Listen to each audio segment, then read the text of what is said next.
welcome back to Casablanca.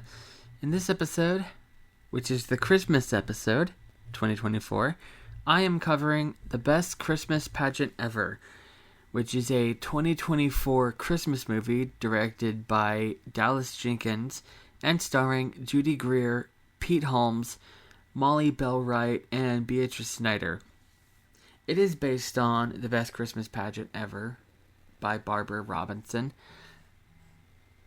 I actually grew up with this story, though I didn't actually read the book until the movie came out. This movie came out. What I mean is, growing up, I watched the original movie countless times. The original movie came out in 1983. It was a TV movie. So it was very low budget. It's only about an hour long. It was very short. And it's basically just the bare bones basic story. It doesn't really flesh anything out. It's just, here's the story. The things happen and then it ends right away. But it's still a really good movie. I grew up watching it. They actually showed it in school all the time. It was one of the movies. This and Neverending Story were the two big movies that my teacher would play all the time. And yeah, so I've seen it so many times. And then when they announced this remake, I was so excited. I was really surprised because nobody had ever heard of it, because I would occasionally bring up The Best Christmas Pageant Ever and nobody knew what I was talking about, so I just stopped talking about it. And then they announced they released a trailer and I was like, oh my god, and I was so excited. And then of course I found the audiobook on Hoopla and I listened to it. And I realized that there's actually a little more to this story than I thought, because like I said, the 1983 movie is bare bones, very bare bones. And it is free on YouTube. It's not public domain. It's definitely not public domain. It hasn't been 50 years. Not quite. But the entire movie is on YouTube. The original TV movie from 1983, not the new one, obviously. I would be watching that so many times. I went and saw this one, the new one, the day it came out. I was so excited, and yeah, I gotta tell you, I knew immediately that this was going to be my Christmas movie. I was I actually had it listed as my Christmas movie months ago, but I had to change, after I watched the movie, I had to change the label because I wasn't sure if I was going to like the remake, so I was going to cover the original. So I wrote The Best Christmas Pageant Ever thinking I was covering the original, and then I watched the new one. I'm like, yeah, no, I'm going to change the label. And yeah, I am covering the new one. It is very good. I am really bad at this sort of thing. Talking about liking a movie, I always word it the same. Oh, I like this movie. It's really good. Why? Because it was really good. But this one follows the book more. The opening narration is almost word for word with the opening narration of the book, describing the herdmans and burning down the shed, and if they knew it was good, they wouldn't have done it. And yeah, and they really go out of your way to show you how bad the herdmans were on this one. But what I like about there's a lot of things I like about this, but what I most notice in this one is that really shows you the sympathetic side of Imogen Herdman, because in the original, in the old movie 1983, you don't really feel anything for her, or really any of the Herdmans. There's no indication that any of them change by the end. They're just, oh, we're doing this play, and then the movie ends like right then, and there was no indication. But this one, when like throughout the movie, like it'll show like the actress that plays her, Beatrice Schneider.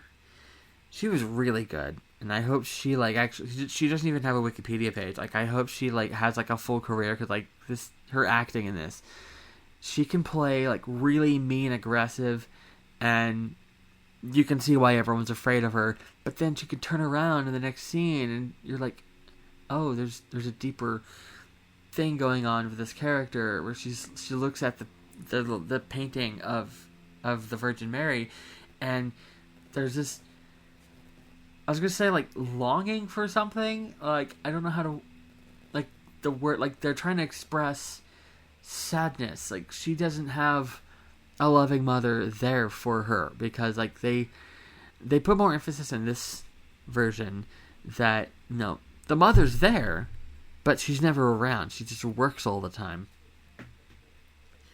And there's a line in there saying that the mother just works all the time to get away from her kids, which, yeah, not the best mothering technology, or well, parenting technique. Not just mother, just not the best parenting technique.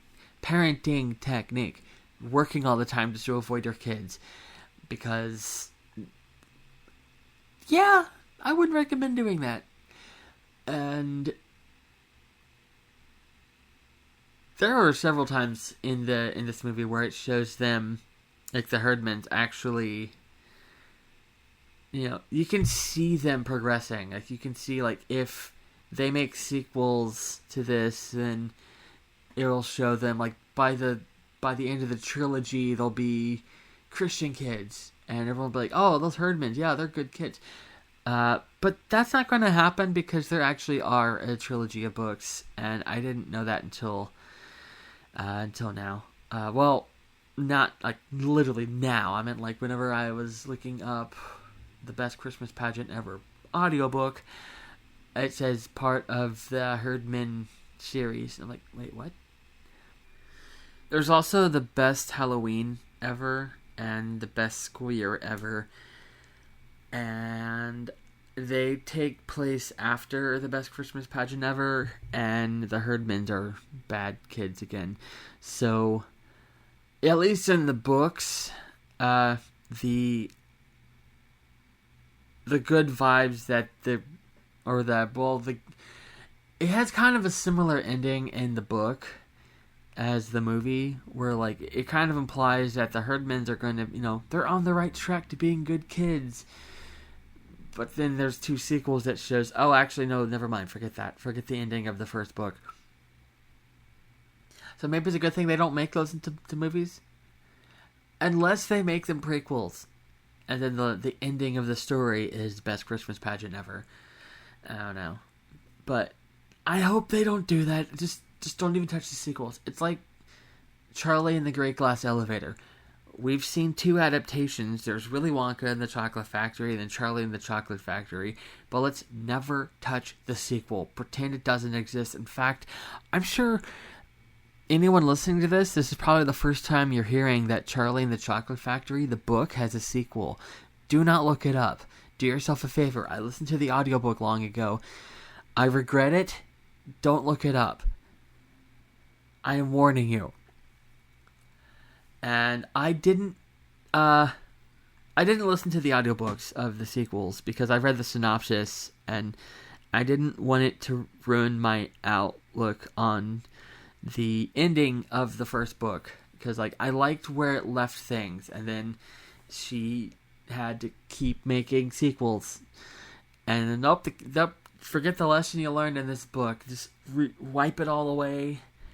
We're resetting the characters to being bad kids. It's like the next episode of a sitcom. We forget everything we just learned.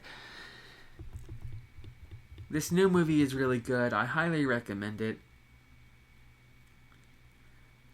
And yeah, it's currently like it was just released into theaters recently. Like, I forget how long ago it was, like 2-3 weeks ago. So it's not streaming anywhere yet. I don't know where it will stream. I don't know. I did message the official Twitter account. I was like, hey, I'm doing this episode and I want to know when it's streaming, and like, cause like it's going to come out at Christmas and I don't know if it'll be streaming by then. And I even explained, like, I want to say, like, hey, where is it going to be available? And they never responded. So